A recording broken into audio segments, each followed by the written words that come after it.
Hail, hail, the Celts are here, and what the hell do we care now? The first game of the season has been and gone. 3 points are in the back pocket and on the league table already, and we're looking down on everyone straight away with a phenomenal performance from Brendan Rodgers in his return to Celtic Park in his second stint in management. We had a lovely flag day. James Forrest, the testimonial hero, raising the flag up, and then the boys went out on the pitch. And, you know, the scoreline was 4-2 in the end, as you'll know, but it was a very impressive performance from start to finish for me, and a new look Celtic under Brendan Rodgers that I think we've all been eagerly waiting to see how exactly we would roll out in the first game of the season and really throughout the entire campaign, because listening to the post-match comments, there's so much to unravel from that, with Matt O'Reilly and Turnbull suggesting, of course, that there's very deep quality in the squad, very good depth, and that over the course of the season, no one is going to play absolutely every single game, to the manager, Brendan, actually confirming that Carl Starfelt looks to be on his way out, and the rumour mill is circulating already to who could be taking Starfelt off of us. It looks like it'll be Celta Vigo. I covered Celta Vigo on my own channel recently, so if you want to go and check out what the Rafa Benitez revolution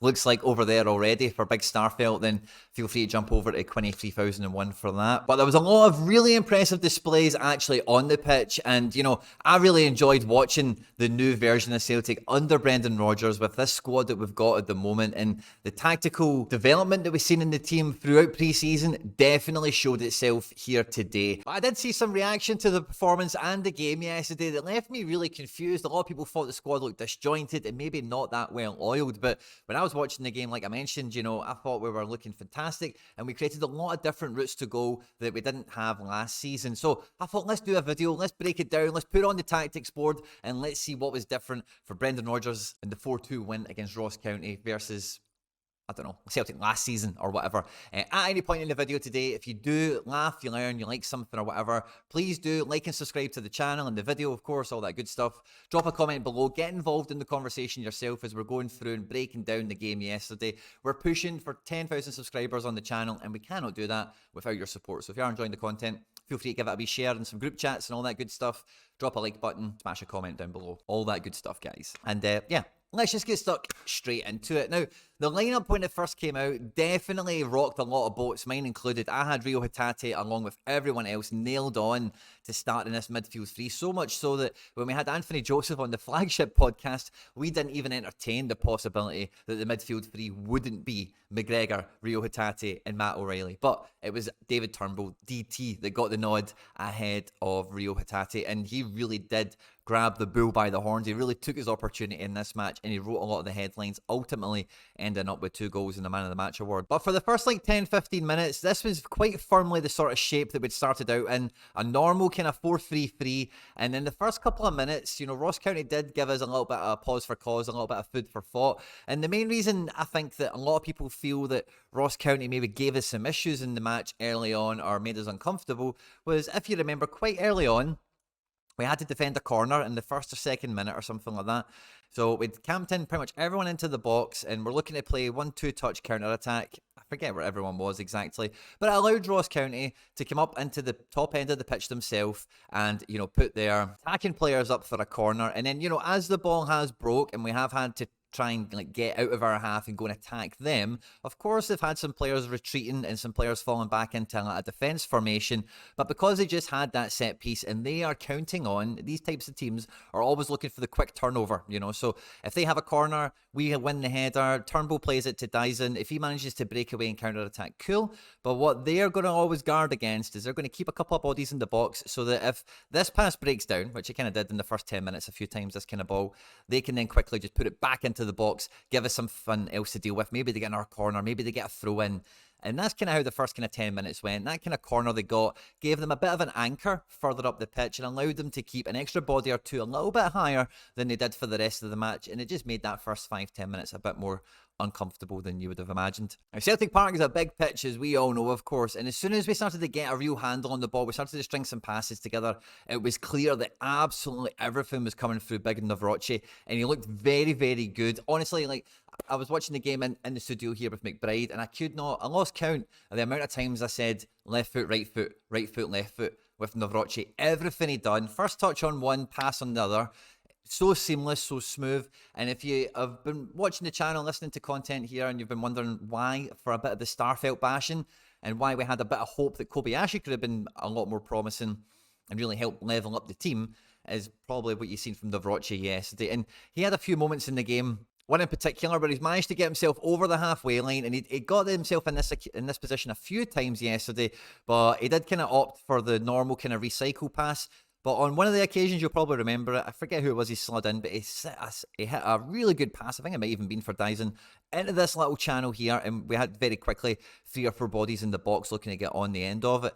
And Brendan Rodgers' last stint at Celtic, we had very good ball-playing defenders that could make those incisive passes from like 30, 40 yards to really open up a channel. So seeing Big Navratilova been put on the ball consistently by Carter Vickers, by Joe Hart, by Greg Taylor, by Callum McGregor, where we're consistently going to him to carry us up the pitch and get the yards back on the ground to put Ross County into their own half. So that was a really promising development to see from the defence, because that's why we had the inverted fullback come into this position here, because they were responsible for linking up with midfield and causing that little bit of an overload in possession in these kind of non-threatening areas to allow us to get an extra man free somewhere else in its space, where a good sequence of passes, 1-2 touch, high tempo stuff could result in a clear goal scoring opportunity. But with Taylor and Ralston holding out nice and wide, the shape developed through the game, and it really did feel that this is the plan. Once we've got, a bunch of passes, we've got a rhythm in the game, we've found,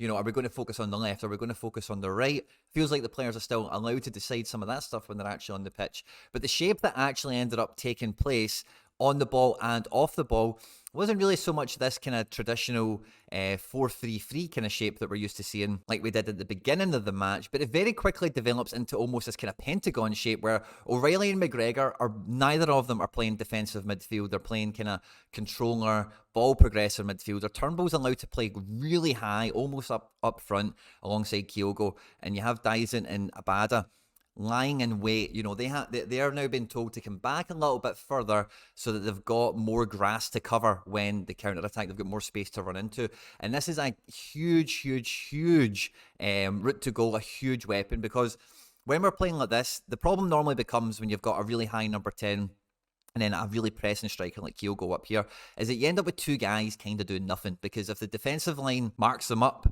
and then as the ball kind of maybe goes back into Celtic's half as they progress the ball and look to just retain possession, when you've got this kind of situation, this back line can just push the offside trap higher and higher, and then they really are just taking away the space and the advantage that you get from this kind of area here.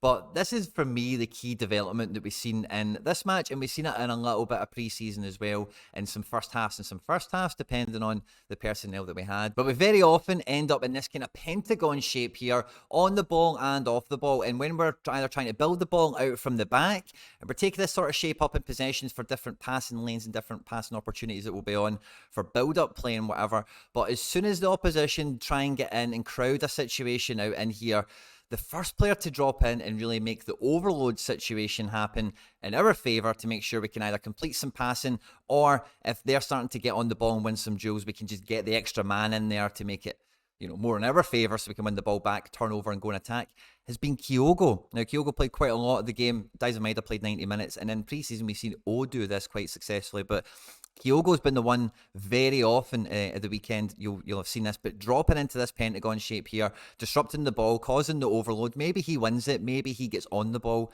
maybe he doesn't.